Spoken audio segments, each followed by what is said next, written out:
Welcome to Jurassic Park. This is Isla Chorizo. My name's Davey. I'm one of the collaborative builders here, one of 11 for this year's build. We've got Bricks Cascade 2020. We really built it up a lot bigger than we were before. Started out last year with just the train and the carnivore paddock over there, but this year we've added a lot. Starting over here, one of our builders, Daryl, he did the Jurassic World Raptor paddock here. He did some really great details in here. We've got a lot of really good interaction with the fans on top. And who would be standing right over a Raptor paddock? I don't know, but our fans that come to Jurassic Park really like to see the dinosaurs up close. And we had a lot of fun with that over there. He did a great job with this one. It's really great to see every builder bringing some new stuff and different things. Fergus over here brought the RV right behind it. I think that looks great. A really good addition to just kind of put in into the build there. And then in front of that, this is my new helipad. It's a modified set. Some people might recognize as the twin rotor helicopter. I motorized it, made a single rotor on it, changed the color, did some other mods to it. Nice little helipad here just because we didn't have any helicopters. And if you're going to try to get to Isla Chorizo, you're going to need some way to transport. So we've got the helicopter here. Moving over to our Jurassic Park Raptor paddock. This was done by Drew. I think it's phenomenal. I really think he nailed the look of that paddock. I love seeing it every time. So we brought that over here. And we've got a fun layout this year, bringing in some new stuff. We've got Main Street right over here with some new builds over here. Fergus over here brought in some buildings, and I want you to tell us about those. So I've come onto this project, I think, midsummer, and I'm basically in charge of most of the vehicles that you see all throughout the park. A couple of buildings, mostly this Main Street project here, and a helipad over in the corner, and a couple other buildings. So basically, you start here at the gate. This is the main entrance to the park, full main entrance. You're greeted by the park security Jeep. And then you travel, and of course you got to enter through the gift shop. First and last stop of any park. And then you can travel to the coffee shop, the obligatory coffee shop that has to be everywhere. And then you can swing right next door, and you can go to the tour booking office and start booking all your wonderful tours here in this park. You've got all the park necessities next to each other. That's correct, yeah. And then once you're done booking all your tours, you can drop the kids off here at the Jurassic Kiddie Park. And then you and your significant other can go and take the full park tour at the visitor center. Point out some of your favorite details in here because there's a lot going on. Probably some of my favorite details Patrick snuck into this kiddie park here is all of the pop culture references. You've got Sloth from the Goonies. You've got Gizmo from the Gremlins. And you've got a whole bunch of others. You got Finn and Jake from Adventure Time. You've got Iron Man, Mysterio, Toys R Us, Jeffrey, and it's a great little experience for the minifig kids, you know.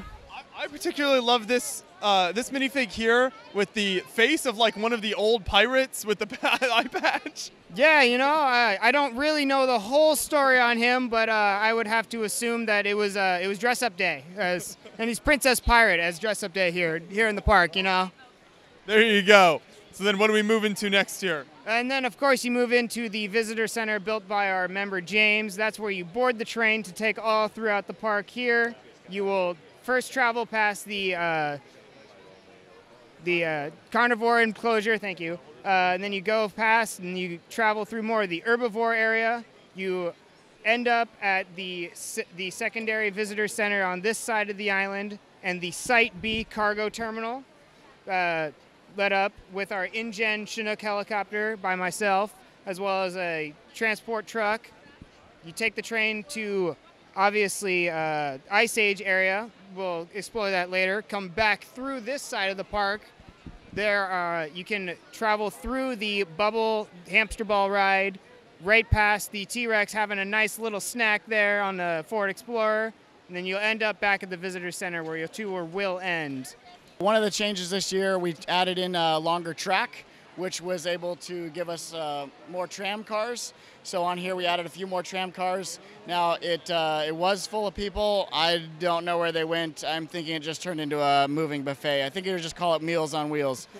So we've got this great visitor center over here by Andrew. He did one from the Jurassic World movie. It's a fun addition over here. In this corner, we actually started to kind of run out of plant parts. So our solution to that was just to cover it with dinosaurs, which has just been a really hit with the fans, because just the sheer volume of dinosaurs that are over here. Just, man, it's a lot of fun. Another great build over here, another a park attraction here at Isla Chorizo is this one here by Perry. It's a roller coaster ride.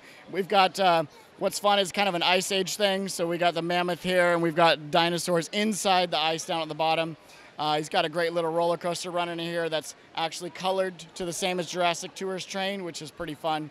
But a lot of attractions here, people coming in. There's a little kiddie park, riding thing here, which is pretty fun.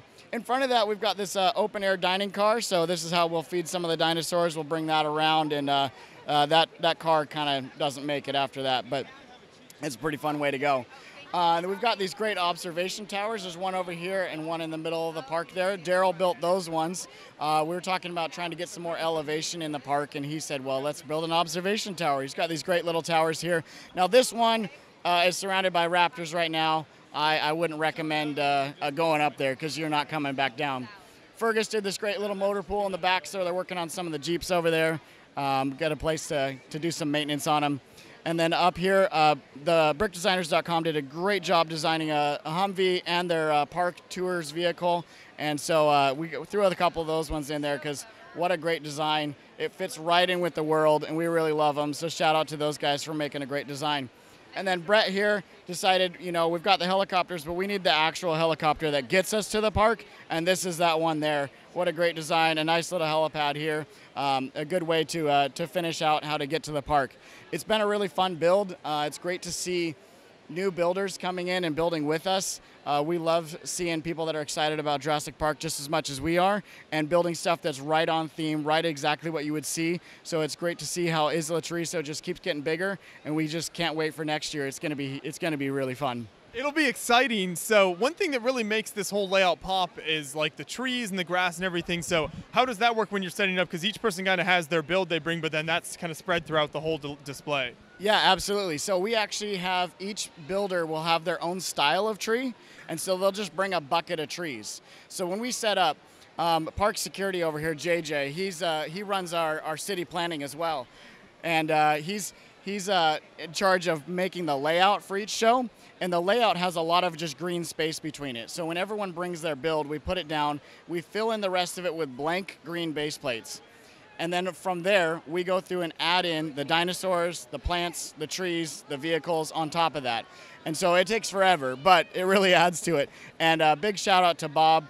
He's our Lockwood. He's the one that he brings the money.